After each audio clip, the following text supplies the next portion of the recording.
Jawa Tengah, saudara, jadi salah satu provinsi kunci pendulang suara dalam Pilpres. Meski dikenal sebagai kandang banteng, dua bakal capres penantang Ganjar Pranowo, yakni Prabowo Subianto, Anies Baswedan, belakangan makin intens bersafari di wilayah Jawa Tengah. Lalu seberapa besar pengaruh Jawa Tengah dalam peta Pilpres dan bagaimana peluang Prabowo dan juga Anies mengusik dominasi Ganjar di kandang banteng di Jawa Tengah? Sore hari ini kita akan bahas bersama dengan Ketua DPP PDIP Nusirwan Suyono, ada juga juru bicara pemenangan Prabowo Subianto, Wihadi Wianto, dan pengamat politik Burhanuddin Muhtadi. Sore Bapak-Bapak. Selamat sore. Saya mau ke Partai Gerindra dulu nih. Jadi Pak Wihadi, Partai Gerindra ini sudah siap merebut suara di kandang banteng, kandangnya PDIP?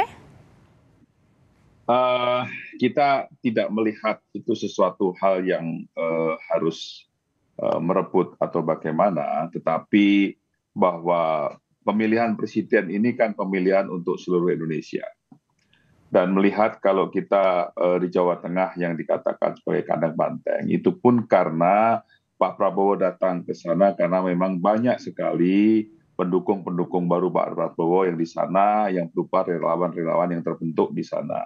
Dan mungkin kita seperti tahu bahwa relawan daripada Gibran, relawan Pak Jokowi, sebagian juga sudah ada yang ke Pak Prabowo, dan itu adalah di Jawa Tengah, dan juga kemarin relawan daripada rekan kita Budiman Sujatmiko. Jadi ini adalah memang adanya memang dari masyarakat Jawa Tengah yang memang mendukung Pak Prabowo, dan yang sekarang ini memang sudah terlihat, dan memang ini adalah sesuatu hal yang kita lihat sering terjadi. Jadi bisa dikatakan ini menjadi juga unjuk kekuatan bahwa bisa loh di kandang banteng ternyata tadi ya terpecah-pecah gitu, bisa juga ada yang merebut suaranya untuk ke Pak Prabowo. Ya, saya kira semuanya ini dilihat daripada kinerja Pak Prabowo juga. Kenapa ada juga yang mungkin melihat bahwa kinerja Pak Prabowo, terus kemudian juga bagaimana track record Pak Prabowo pada saat menjadi menteri Pak Jokowi, dan kemudian mereka bersimpati kepada Pak Prabowo dan mendukung Pak Prabowo, dan ini semuanya bisa terjadi di seluruh Indonesia. Dan saya kira di Indonesia ini tidak ada yang kita katakan bahwa segmen itu selamanya ada, tapi kan kita ini bicara Indonesia. Jadi saya kira apa yang terjadi ini kan bukan fenomena yang mesti harus dikait-kaitkan dengan kedaerahan, tetapi kita berbicara Indonesia di sini. Dan ini Pak Prabowo sebagai menteri itu juga menteri daripada kabinet Pak Jokowi yang dari Indonesia, begitu kan, bukan daerah gitu. Jadi saya kira ini sudah sangat kelihatan bahwa pendukung Pak Prabowo itu bisa siapa saja dan dari mana saja. Saya kira sudah terlihat. Masuk dari Jawa Tengah sendiri gitu ya. Kalau gitu berarti artinya ini juga bisa dimaknai, makanya PDIP mulai was-was gitu Pak Irwan. Makanya hari ini mau diadakan apel, katanya juga ada 4 penjaga nih, layaknya seperti permainan sepak bola nih. Ada yang digorong-gorong, ada yang di depan. Ini nanya ke siapa ini? Pak Irwan, Pak Nusirwan.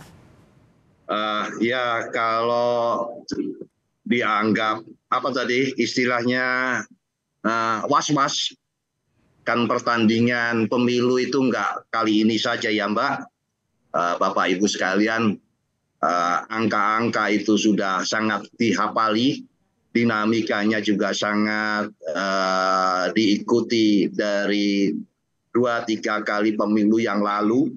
Jadi sebetulnya karakter itu sudah sangat dikuasai betul oleh seluruh pihak, berbagai pihak. Bagaimana Jawa Tengah, bagaimana Jawa Timur, bagaimana Jawa Barat, dan daerah-daerah Indonesia yang lain.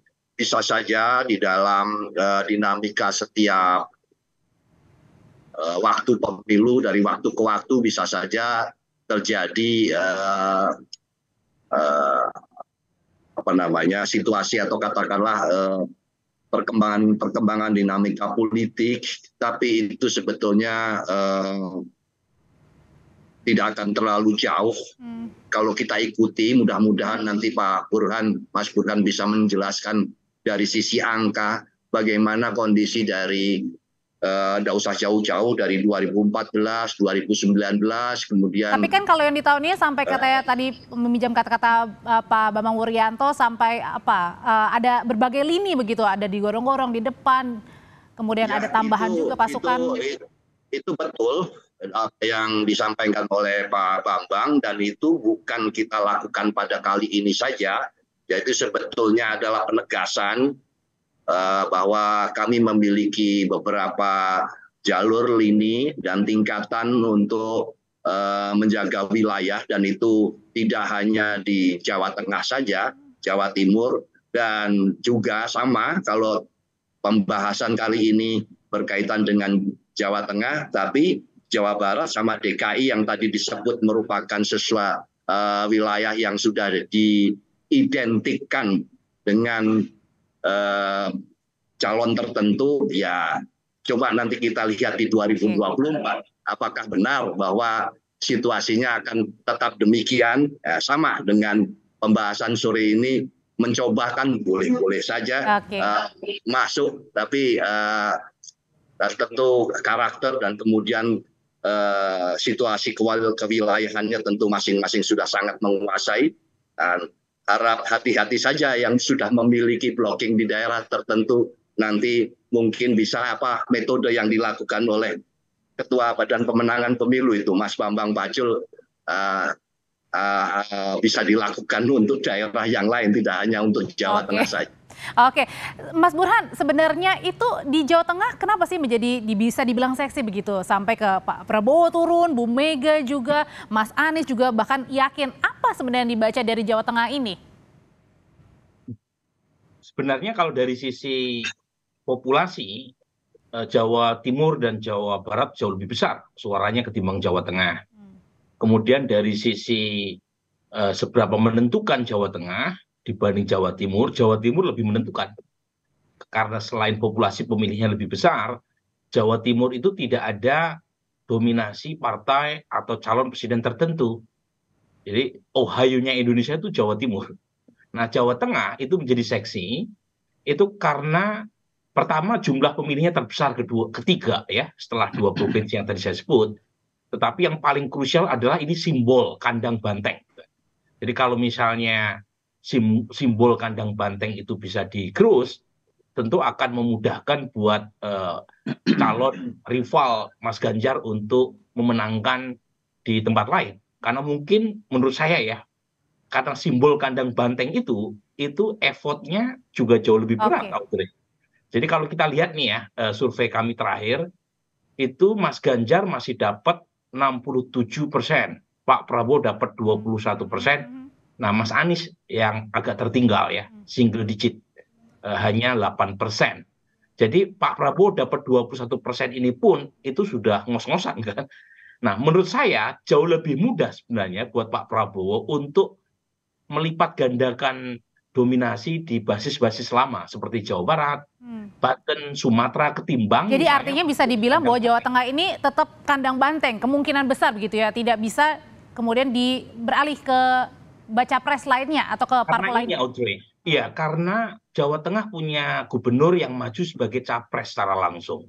Nah ini kan berbeda dengan Jawa Timur, gubernurnya itu tidak masuk dalam top 3 kandidat.